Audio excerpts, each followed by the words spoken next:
పొద్దెక్కింది, ఇవాళ నాటు వెళ్ళాలి. కూలోళ్ళు వస్తారు, తొందరగా వెళ్ళి. ఓ అవును కదా, మల్లిగానిని ఎల్లిగానిని మీనను అరకకు రమ్మన్నాను. పిల్లలను తొందరగా లేపి బడికి పంపి నువ్వు కూడా సర్ది తీసుకొని రా.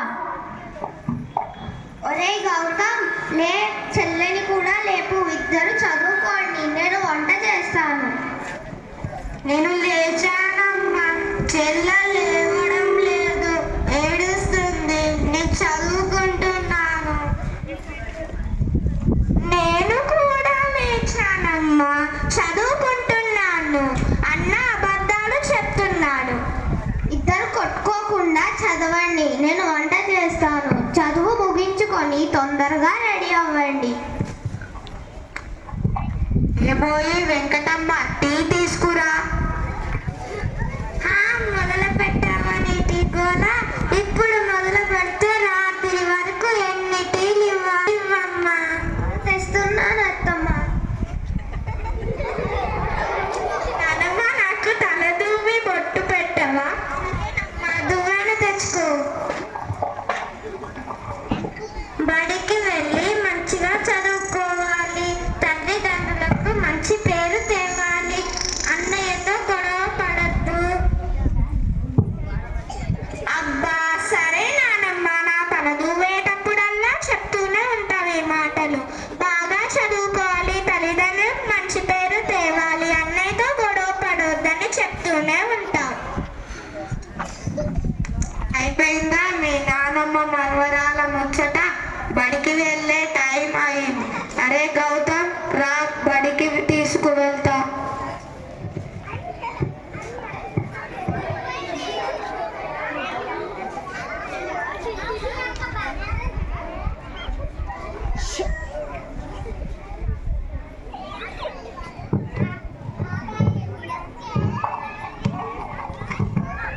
అత్తమ్మ, మీ అబ్బాయికి పొలానికి అన్నం తీసుకువెళ్తున్నాను, అలాగే ఆయనకు సహాయంగా ఉంటాను.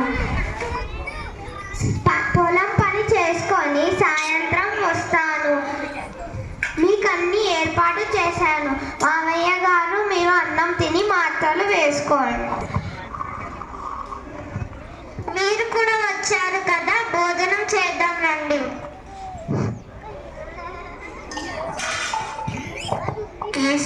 ఈ సంవత్సరం పంటలు బాగానే పండేటట్టున్నాయి. పోనీ లేండి, పిల్లల కష్టానికి ప్రతిఫలం లభిస్తే అదే చాలు.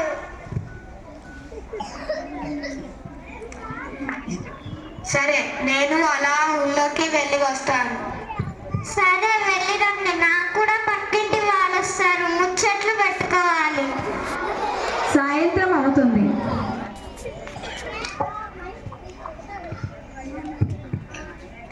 నానమ్మ, తాతయ్య, నేను వచ్చేసాను. పదండి పదండి, కాలు చేతులు కడుక్కొని ఏమన్నా తిందురు గాని. ఇంతలో పొలం పనులు ముగించుకొని రాముడు సీత ఇంటికి వస్తారు.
ఇలా 5 ఈ ఏడాది పంటలు బాగా పండాయి. కొన్ని డబ్బులు మిగిలాయి, ఇంకొన్ని డబ్బులు వడ్డీ వ్యాపారి దగ్గర తీసుకున్నాను. మన పక్కింటి సుబ్బయ్య తన కూతురి పెళ్లి కోసం 1 ఎకరం పొలం అమ్ముతున్నాడు. నేను దాన్ని తీసుకుందాం అనుకుంటున్నాను. ముద్దురా బిడ్డ, ఉన్న దాంట్లోనే ఆనందంగా ఉందాం. లేనిపోని ఆశలకు వెళ్ళి ఇబ్బందులు పడకు. అబ్బా నాన్న, నీ చాదస్యం కాకపోతే ఇప్పుడు కాకపోతే మరి మనం ఎలా ఎదుగుతాము? నేను దాన్ని తీసుకుంటున్నాను ఇంకంతే. బిడ్డ, మీ నాన్నగారు ఎందుకు చెప్తున్నారో ఒక్కసారి ఆలోచించు. ఏంటమ్మా, తనను ముందుకు వెళ్ళనివ్వకుండా వెనక్కి లాగుతున్నారు. మీరు వెళ్ళండి, మీరు అనుకున్నది చేయండి. ఏమోయ్ రాము, ఈ ఏడాది పంటలు బాగా పండినట్టున్నా, మంచి లాభం కూడా వచ్చిందంట కదా? అవును శెట్టి గారు, మీ దయ వలన మంచి లాభాలు వచ్చాయి. ఈ సంవత్సరం కూడా మీరు సహాయం చేస్తే ఇంకొన్ని పొలం బాగుపడాలని అనుకుంటున్నాను. ఎందుకు చేయరు? మీలాంటి వాళ్ళకి రూపాయికి పాల వడ్డీ తీసుకొని డబ్బులు ఇవ్వడమే కదా నా పని. రేపు ఉదయాన్నే పొలం కాగితాలు తీసుకొని రా, డబ్బులు ఇస్తాను. అలాగే శెట్టి గారు, రేపు ఉదయాన్నే వస్తాను. సీత, వెళ్ళి బీరువాల నుండి పొలం కాగితాలు తీసుకురా, శెట్టి గారు డబ్బులు ఇస్తా అన్నారు. అలాగే రండి.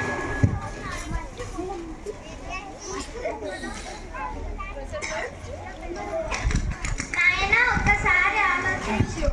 ఆలోచించేది ఏం లేదు, నేను ఆ పొలం కొనాల్సిందే. రాము, వచ్చావా? పొలం కాగితాలు తీసుకొని వచ్చావా? డబ్బులు తీసుకో. ఈ కాగితాలతో పాటు ఈ తెల్ల కాగితాల మీద కూడా సంతకం పెట్టు. అదేంటి తెల్ల కాగితాలపై సంతకం ఎందుకు? అవన్నీ అడగకు. నీకు డబ్బులు కావాలా వద్దా? సరే సరే, కావాలి కావాలి.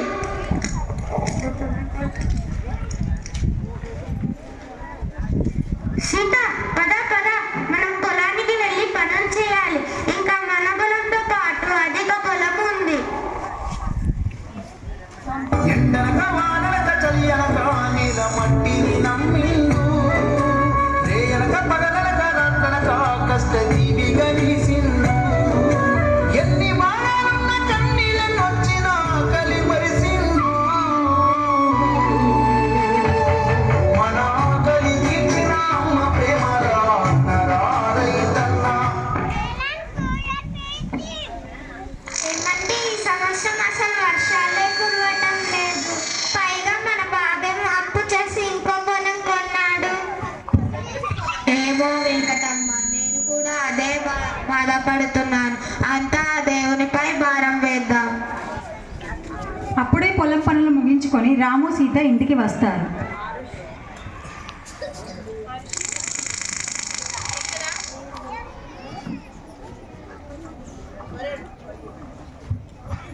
నాన్న, నాన్న, ఈ రోజు మా స్కూల్లో మేడం పిలిచి స్కూల్ ఫీజు కట్టమన్నారు.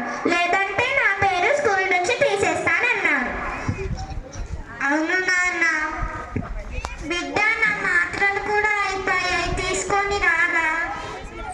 బాబు, నా కళ్ళజోడు విరిగిపోయింది, బాగు చేయించు. నాన్న, నా బ్యాగ్ చినిగిపోయింది, కొత్త బ్యాగ్ ఇప్పించావా? అబ్బబ్బా, సరే సరే, మీరు అడిగినవన్నీ మీ నాన్నగారు సమకూరుస్తారులే. మీరిద్దరు వెళ్ళి చదువుకోండి. అత్తమ్మ, మామయ్య, మీరు కూడా వెళ్ళండి, తెస్తారు. సీత, వాళ్ళందరికైతే నాకు చెప్పావు కానీ నీకు తెలుసు కదా, నా జేబులో చిల్లి గవ్వలేదు. ఈ సంవత్సరం పంటలేమి బాగా పండలేదు. నిన్ననే శెట్టి గారు వచ్చి మన పొలం మరియు నేను కొన్న పొలం డబ్బులు చెల్లించలేదని, అంత తనదేదని చెప్పి వెళ్ళాడు. ఇంకా మన దగ్గర డబ్బులు లేవు, పొలం లేవు. అయ్యో, పెద్దవాళ్ళు చెప్పిన మాట వినక మనం ఎంత తప్పు పని చేశామండి. ఇప్పుడు మనం ఎవ్వరి ముందు తలెత్తుకోలేము. ఇక మనకి ఒకటే మార్గం, ప్రాణాలు తీసుకోవడం తప్ప. నాకు అదే అనిపిస్తుంది సీత, ఎవ్వరిని సంతోష పెట్టలేదు. సరేనండి, సంక్రాంతి పండుగ వస్తుంది కదా, చనిపోయే ముందు మన బంధుమిత్రులను పిలుచుకొని చనిపోదాం. పండుగ జరుపుకోవడానికి నా దగ్గర డబ్బులు ఎక్కడివి సీత?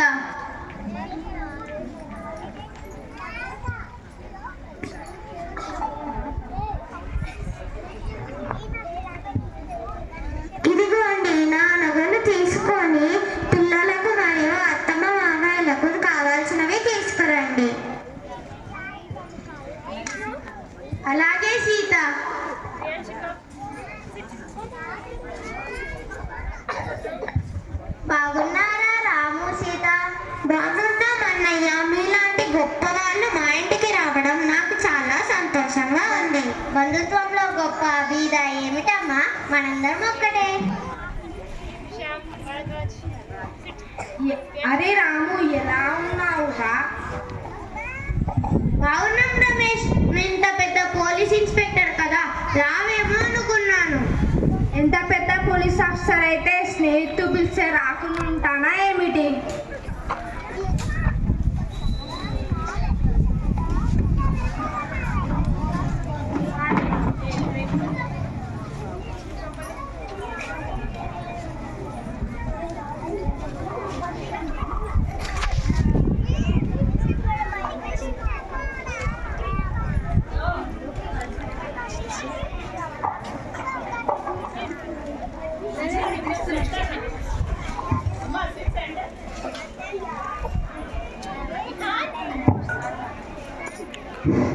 అందరూ నిద్రిస్తున్న వేళ.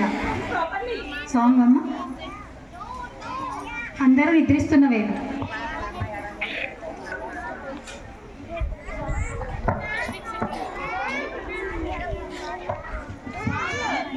రైతు రైతు రైతో పాడుగాను నీ రాతో మెతుకు మెతుకుపై నీ పేరున్న మెతుకులాట నీ బతుకు చివరకు చేరుతుంది ఏ చితికో.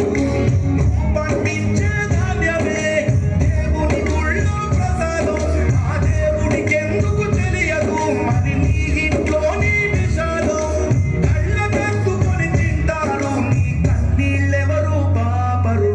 రైతు రైతు రైతో పాడుగాను నీ రాతో మెతుకు మెతుకుపై నీ చెమటున్న మెతుకులాట నీ బతుకు చివరకు చేరుతుంది ఏ చితికో.